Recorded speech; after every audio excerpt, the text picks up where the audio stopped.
ታሪኩ ለማ አሁን ምንድነው አሁን እየሆንክ ያለው? ማለትም አሁን ይሄ የዓለማየሁ ነገር ከተቀሰቀሰ ጀምሮ ማት ኢሲኪታኖቶ ማት ኢሲኪቶክ ማሌልሽ ማ ኩላቶን ክራትክቶ ምትግድ በጣም እንደ ታጋይ ለመሆን የሆነ በጣም ኃይለኛ ሸረማንች ግድ ኢካቴኖ ዮርሲሳ ነው አተ ሀቦቶ ያተ በቃ የሰቆ ሲዳሙ ዲና ኢኮቶታ የሲዳማ ቀንደኛ ጠላት መሆንን ረስታልን።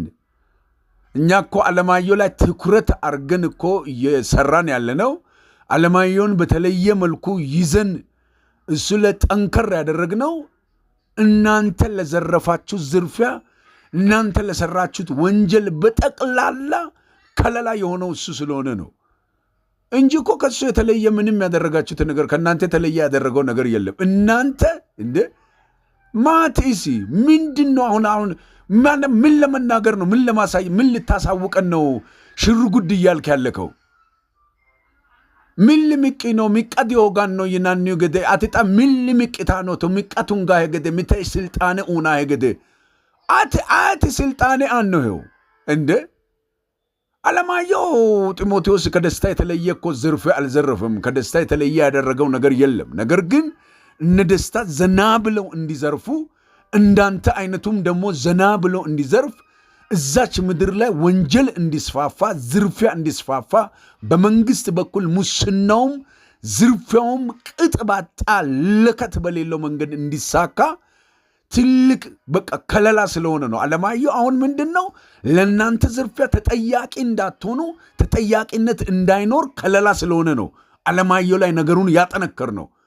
ዓለማየሁን በገመገሙት ላይ የመንግስት አካላት ሆነው በገመገሙት ላይ ነው ምስጋናም ለነሱ ነው የሰጠነው የመንግስት አካል ስለሆኑ መንግስት ስለሆኑ እነ አገና። ስለዚህ አሁን አቶ ታሪኩ ለማ በጣም ራስን እንደ ጻድቅ ልታሳይ በቃ ወዲያ ሽርጉድ እያልክ ስለ ራስህም እያስነገርክ አይደለህም። ይህንን ልታቅፈልጋለሁ አይደለህም።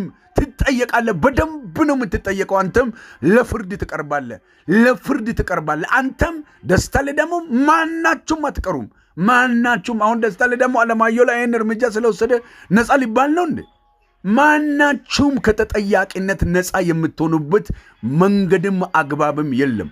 ታሪኩ ለማ አንተ እኮ የሲዳማ ትውልድ ማለትም ታግሎ አንተን ከፍ ያደረገ ትውልድ መንገድ ላይ ወድቆ በረሃብ ተቸግሮ በሰቆቃ እየኖረ አንተና ቤተሰብህን ልጆችህን በድሎት ስፍራ ጮማ እየቆረጥክ አስቀምጠ በምቾት ውስጥ ተቀምጠ ሲዳማ ጠግቧል እኮ ያልክ ደፋር እኮ አንተ ከንቱ ሰው። እኔ ከዛሬ እንደው ተነስተ በጣም እንደ ኃይለኛ በቃ እንደው ታጎበጉባለ እሳቱን የሆነ በቃ እንትን ለማለት አሁን ለደስታ እያጎበጎብክ ነው ያለው።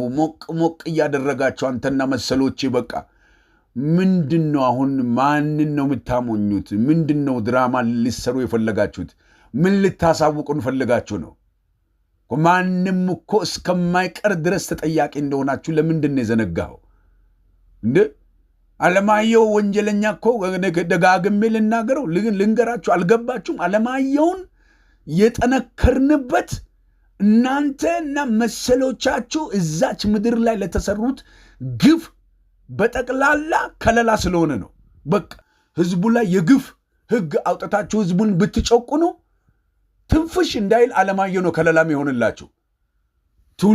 ትውልዱ እንዳይተነፍስ እናንተ ለምታደርሱት ግፍ እናንተ ለምትዘርፉት ዝርፊያ ደስታ ለዳሞና መሰሎቹ ለሚዘርፉት ዝርፊያ ለሚያደርጉት መሬት ወረራ ትላልቅ ነገር ለሚፈጽሙት ወንጀል ከለላ እሱ ስለሚሆን ማን አባቱን የሚተነፍሰው እኔ አለው ስለሚል እሱ ደጀን ስለሚሆንላችሁ ነው እሱ ላይ ጠነከር ነው እንጂ ወዴት ነው የምታመልጡት? እናንተ ቁጥር አንድ ተጠያቂዎች እናንተ ያንዳንዳችሁ ተጠያቂዎች ናችሁ። ያንዳንዳችሁ በወንጀላችሁ በፍርድ ቤት ትጠየቃላችሁ፣ በህግ ትጠየቃላችሁ።